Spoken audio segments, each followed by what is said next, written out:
नौकरी कर रहे हैं, अपनी नौकरी करने के साथ साथ में जो ज्ञान अर्जित करते हैं उसके माध्यम से समाज का मार्गदर्शन करते हैं, और जो समाज का मार्गदर्शन करते हैं समाज उनकी बातों पे भरोसा लाता है, समाज उनका जो है अनुसरण करने का प्रयास करता है, उनको कॉपी करने का प्रयास करता है। तो अगर उनको कॉपी समाज कर रहा है और समाज को अगर वो ये बताएंगे कि देखिए मेरे बच्चों की थोड़ी जिद थी इसलिए मैंने मना लिया, तो समाज के भी बच्चे हैं, समाज के बच्चे जो है उनसे जिद करते हैं। और आप तो प्रोफेसर हैं, आप तो विद्वान जन हैं, अपने बच्चों को हैंडल करने के आपके पास जो है नाना तरीके की साइकोलॉजी भी है और तरीके भी हैं, लेकिन जो समाज है बहुत गुमराह है, अशिक्षित है, आपकी तरह पढ़ा लिखा भी नहीं है, आपकी तरह समझदार भी नहीं है, आपकी तरह उसके पास साइकोलॉजी भी नहीं है, तो वो अपने बच्चों को समझा पाए या उनके साथ में पूरी तरह अच्छी तरह से होली खेलने लग जाए, फिर उसको कैसे आप मना करें। प्रोफेसर रतनलाल जी ने या डॉक्टर लक्ष्मण यादव ने बाबा साहेब डॉक्टर भीमराव अम्बेडकर की 22 प्रतिज्ञाओं के बारे में कभी ना पढ़ा हो ना सुना हो, और विशेष तौर पर 5 अक्टूबर सन 1922 के बाद जबकि राजेंद्र पाल गौतम जी के माध्यम से ये 22 प्रतिज्ञाएं पूरे देश और पूरे विदेशों में भी प्रचारित और प्रसारित हो गई हैं, जो लोग नहीं जानते थे वो भी पता लग गया है। तो ऐसे में अगर डॉक्टर लक्ष्मण यादव और डॉक्टर रतनलाल जी को ये प्रतिज्ञाएं ना मालूम हो, मुझे बिल्कुल यकीन नहीं, परम पूज्य बाबा साहेब डॉक्टर भीमराव अम्बेडकर की विचारधारा पर चलने का दावा करता है, तो ऐसा कैसे हो सकता है कि वो हिंदू रह जाए, वो बौद्ध ना बने। तुम्हारी बहन जी भी जो है कमेंट करके बधाई दे रही हैं। अब ये जो कुछ लोग जो हैं इस प्रकार के होते हैं कि बिन पैंदी के लोटा, कि जब मर्जी जहां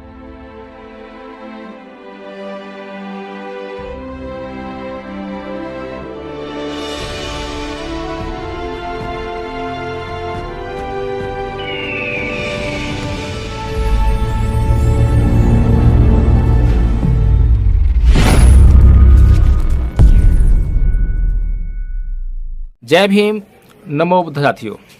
साथियों अभी होली का जो त्यौहार है हिंदुओं का वो बीता। हमें बहुत डर लगा कि इस होली के जो गंदगी भरे त्यौहार से जो है हम अपने आप को कैसे बचाएं, क्योंकि हमारी किसी प्रकार का विश्वास, कोई आस्था, किसी प्रकार की कोई श्रद्धा अंधश्रद्धा इस त्यौहार के भीतर नहीं है।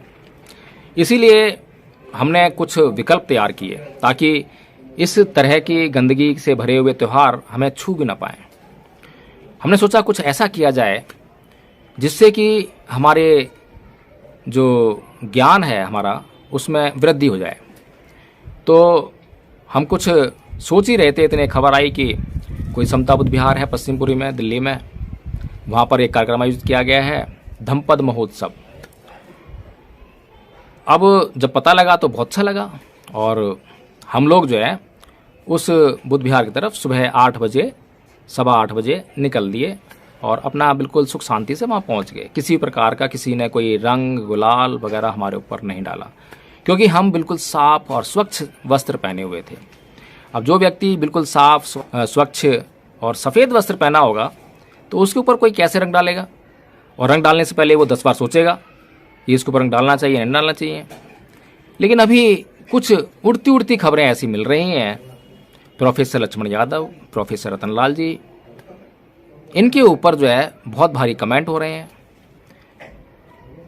प्रोफेसर लक्ष्मण यादव जी अपने बच्चों के साथ में होली खेलते हुए अपने फ़ोटो खींचकर सोशल मीडिया पर अपलोड करते हैं। फिर वो ये दावा करते हैं कि भाई अगर मैं होली खेला तो आपको आपत्ति क्या है, आप बनिए बौद्ध, आप चलाइए मिशन मूवमेंट, बात ठीक है।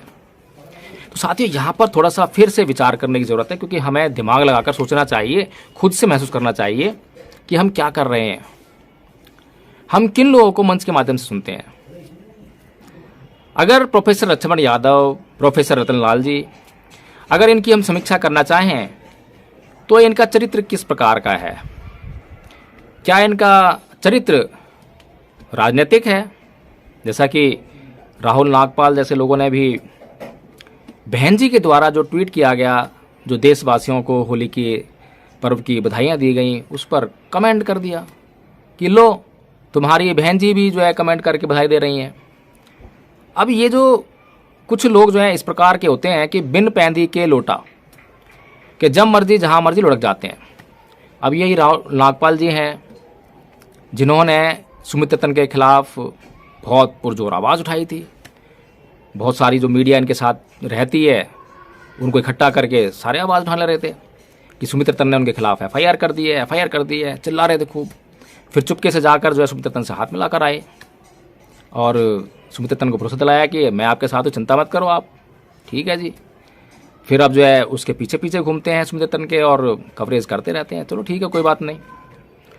उसके बाद एक भाषण होता है, बहुत बड़ी जनसभा होती है, वहाँ पर उनको भाषण देने का मौका मिलता है। मंच के जो आयोजन करता है उनको बोलने के लिए आमंत्रित करते हैं और भाषण में क्या बोलते हैं कि लक्ष्मण यादव जो बौद्ध नहीं है, समाज का नेतृत्व करने का कोई अधिकार नहीं है, वगैरह वगैरह।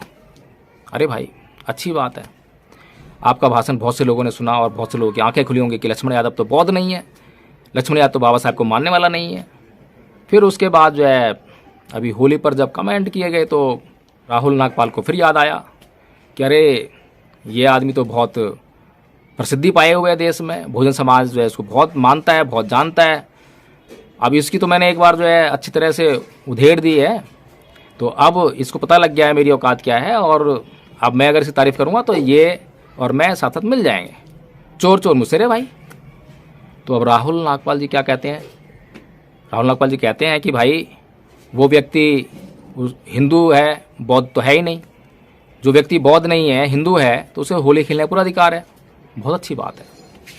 रतनलाल जी को भी, क्योंकि वो बौद्ध नहीं है, हिंदू हैं, तो होली खेलने का अधिकार है। बहुत अच्छी बात है। ये राहुल नागपाल जी बोलते हैं। लेकिन मैं ये पूछता हूँ कि बहन जी जब ट्वीट करके देश को होली की बधाइयाँ देती हैं तो उनका चरित्र क्या है?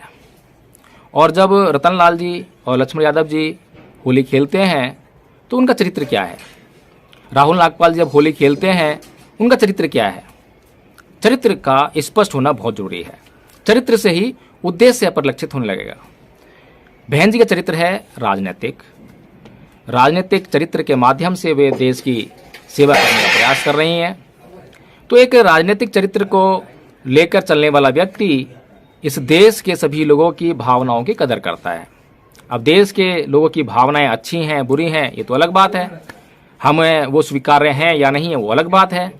लेकिन जब भी कोई त्यौहार आएगा, कोई पर्व आएगा, किसी भी व्यक्ति का, किसी भी समाज का आएगा, तो उस पर उसको बधाई देनी ही पड़ेगी, क्योंकि कुछ लोग उसको मानने का काम करते हैं। जैसे कि मोदी जी हमेशा बुद्ध पूर्णिमा की बधाई देते हैं, देने के लिए मजबूर हैं। उनके मन में तो बिल्कुल भी नहीं है, दूर दूर तक बुद्ध पूर्णिमा का कोई मतलब ही नहीं है।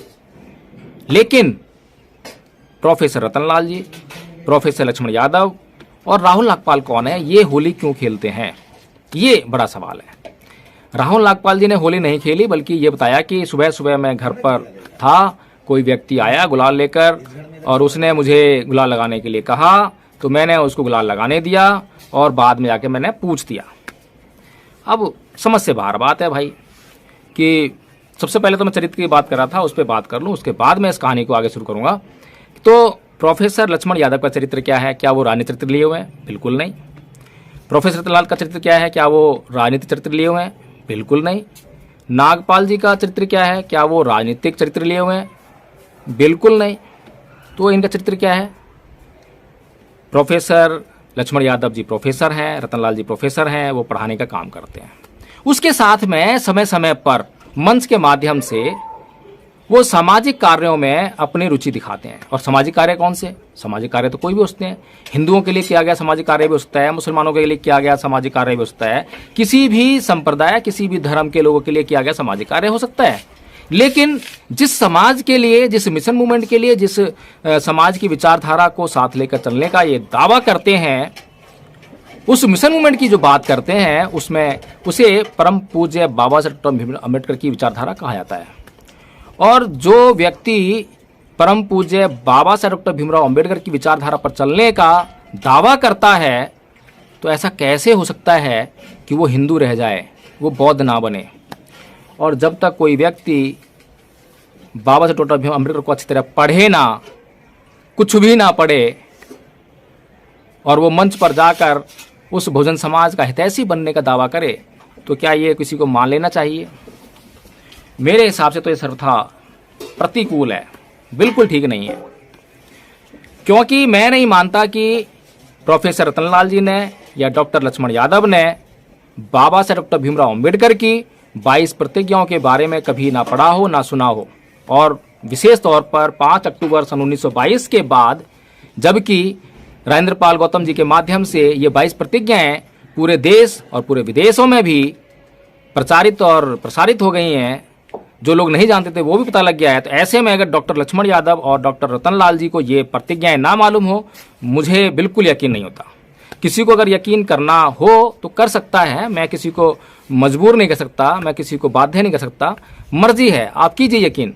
लेकिन मैं ये सोचने पर बड़ा मजबूर होता हूँ कि अगर प्रोफेसर डॉक्टर लक्ष्मण यादव और प्रोफेसर डॉक्टर रतनलाल जी अगर सामाजिक कार्य कर रहे हैं, बहुजन समाज के मिशन मूवमेंट को आगे ले जाने की बात कर रहे हैं, और वे अच्छी तरह से जानते हैं कि बाबा साहेब अम्बेडकर ने 22 प्रतिज्ञाओं के साथ में हिंदू धर्म को छोड़कर बौद्ध धर्म अपनाया था, तो वो 22 प्रतिज्ञाओं में क्या कहने का प्रयास कर रहे हैं? क्या कहीं कोई लाग लपेट करके भी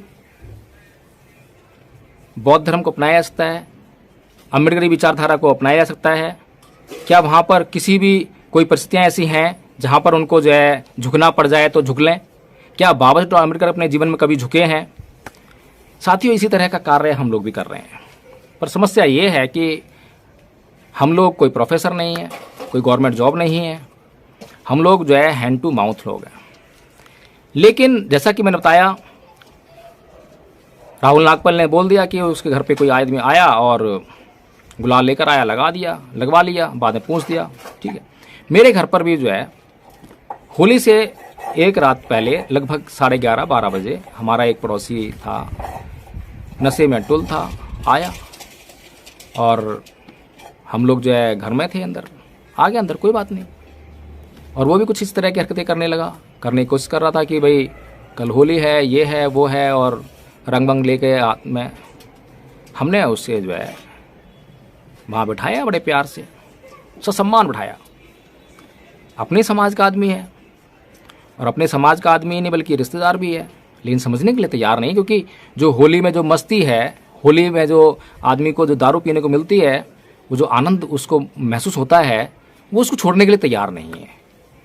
लेकिन मैंने जब उसको बिठाया, बड़े प्यार से, बड़ी शालीनता से उससे पूछा, बड़े नम्र स्वभाव में पूछा। पहले तो उसे पूरा इज्जत दिया, मान सम्मान दिया, चाय के लिए पूछा, चाय बनवाई भी। फिर उससे पूछा, भाई आप होली का त्यौहार क्यों मनाते हो, क्या बात है? फिर थोड़ी सी उसको बात समझाई, अपनी जो है बात समझ में आई। लेकिन फिर भी क्योंकि जो नशा करना है, रंग उड़ाना है, मस्ती करनी है, उस आनंद के आगे कहाँ जो बात समझी है वो कहाँ मानने के लिए तैयार होगा। लेकिन एक बात है कि उसने जो है फिर किसी प्रकार की हमसे जिद नहीं करी। तो समझ में आ गया कि हम लोग जो हैं किसी और विचारधारा के लोग हैं। भाई जब सामने वाले को समझ में आ जाए कि हम किसी और विचारधारा के लोग हैं और हमारी विचारधारा उसकी विचारधारा से बिल्कुल मैच नहीं करती है, तो सामने वाला विचार आदमी जो है, और उसका हम अपमान भी नहीं करते हैं, उसको कोई कटु नहीं बोलते हैं, उसका किसी तरह से तिरस्कार नहीं करते हैं, किसी तरह से उसका अपमान नहीं करते हैं, तो वो हमसे क्यों इस तरह से उलझेगा? उलझने का कोई कारण ही नहीं है। वो अपने रास्ते, हम अपने रास्ते। हमें ऐसा लग रहा था कि हम जैसे यहाँ से घर से जाएंगे तो रास्ते में हो सकता है कोई हमारे ऊपर डाल दे। इंसिडेंटली कुछ भी हो सकता है, एक्सीडेंटली कुछ भी हो सकता है। कोई ऊपर से ना डाल रहा हो हमारे ऊपर, किसी और के ऊपर डाल रहा हो तो हमारे ऊपर गिर जाए, तो एक अलग घटना है। लेकिन आप जो है जो सामाजिक कार्यकर्ता होने का दावा करते हैं, आप अपना सामाजिक कार्य तो बिल्कुल करें ना, बल्कि ये कहकर कि अरे हम लोग इन लोगों के बीच में रहते हैं, हमें इतना झुकना। अरे भाई, आप अगर कार्य सत्य का कर रहे हैं तो सत्य कभी आपको झुकने के लिए नहीं कहता, बल्कि सत्य आपको हमेशा उठने के लिए कहता है। और सत्य को कहीं भी कहिए, किसी से भी कहिए, कभी घबराहट नहीं होनी चाहिए। सत्य को कहने में कैसी घबराहट, बल्कि घबराहट तो उन लोगों के अंदर होनी चाहिए जो झूठ बोल रहे हैं, जो निराधार बातें करते हैं, जो इस समाज को जो है गुमराह करने का काम करते हैं। उनको जो है शर्म आनी चाहिए, उनको डर लगना चाहिए। तो इसलिए साथियों ये समझना चाहिए कि डॉक्टर रतनलाल जी, डॉक्टर लक्ष्मण यादव जी जो ये काम कर रहे हैं वो एक राजनीतिक व्यक्ति नहीं है। अगर राजनीतिक व्यक्ति नहीं है तो वे जो है किसी प्रकार के लाग लपेट में फंसने के भी उनको जरूरत नहीं है। नौकरी कर रहे हैं, अपनी नौकरी करने के साथ साथ में जो ज्ञान अर्जित करते हैं उसके माध्यम से समाज का मार्गदर्शन करते हैं। और जो समाज का मार्गदर्शन करते हैं, समाज उनकी बातों पे भरोसा लाता है, समाज उनका जो है अनुसरण करने का प्रयास करता है, उनको कॉपी करने का प्रयास करता है। तो अगर उनको कॉपी समाज कर रहा है और समाज को अगर वो ये बताएंगे कि देखिए मेरे बच्चों की थोड़ी जिद थी इसलिए मैंने मना लिया, तो समाज के भी बच्चे हैं। समाज के बच्चे जो है उनसे जिद करते हैं। और आप तो प्रोफेसर हैं, आप तो विद्वान जन हैं, अपने बच्चों को हैंडल करने के आपके पास जो है नाना तरीके की साइकोलॉजी भी है और तरीके भी हैं, लेकिन जो समाज है बहुत गुमराह है, अशिक्षित है, आपकी तरह पढ़ा लिखा भी नहीं है, आपकी तरह समझदार भी नहीं है, आपकी तरह उसके पास साइकोलॉजी भी नहीं है, तो वो अपने बच्चों को समझा पाए या उनके साथ में पूरी तरह अच्छी तरह से होली खेलने लग जाए, फिर उसको कैसे आप मना करेंगे। तो साथियों, कहने का कुल मतलब यही है कि इन सभी आनंदों को देखकर, इन सभी उत्सवों को देखकर मन तो सभी का चलता होगा, लेकिन सत्य तो सत्य है। एक दारू पीने वाले व्यक्ति जो कि दारू पीने का आदी है, उसका मन हमेशा दारू पीने के लिए करता है। एक व्यक्ति जिसने दारू का मज़ा चख लिया हो और वो जिसको अच्छा लगा हो दारू का मज़ा, लेकिन नैतिकतावान है, चरित्रवान है, सदाचारी है, उसने दारू पीकर उसका मज़ा चख तो लिया है, लेकिन वो जानता है कि उसका प्रभाव सही नहीं है। और दूसरी बात, वो सामाजिक कार्यकर्ता भी है, तो समाज को अगर वो ये संदेश देने जाएगा तो दारू पीकर या दारू के लिए कोई बहाना लेकर नहीं जा सकता। उसको बिल्कुल जो है उस शराब से व्रत रहकर, मन उसका भी करेगा, लेकिन उसको जो है अपने मन को नियंत्रण में रखना ही पड़ेगा, समझाना ही पड़ेगा कि मैं ये नहीं कर सकता, दुनिया कर सकती है लेकिन मैं नहीं कर सकता, क्योंकि I am the leader of the society. अगर मैं इस सोसाइटी का, इस समाज का नेता हूँ, लोग मुझे सुनने आते हैं, हजारों लाखों की संख्या में मेरे लोग फैन बन रहे हैं, तो मेरा ये कर्तव्य बनता है कि मैं उन फैंस के लिए, उन लोगों के कल्याण के लिए हमेशा उनको सही मार्गदर्शन दूँ। तो साथियों, इस वीडियो में इतना ही। अगर यह वीडियो पसंद आया हो तो इस वीडियो को लाइक करें, शेयर करें और इस पर कमेंट करना बिल्कुल भी ना भूलें, ताकि मेरा मार्गदर्शन हो सके। जय भीम, नमो बुद्ध साथियों।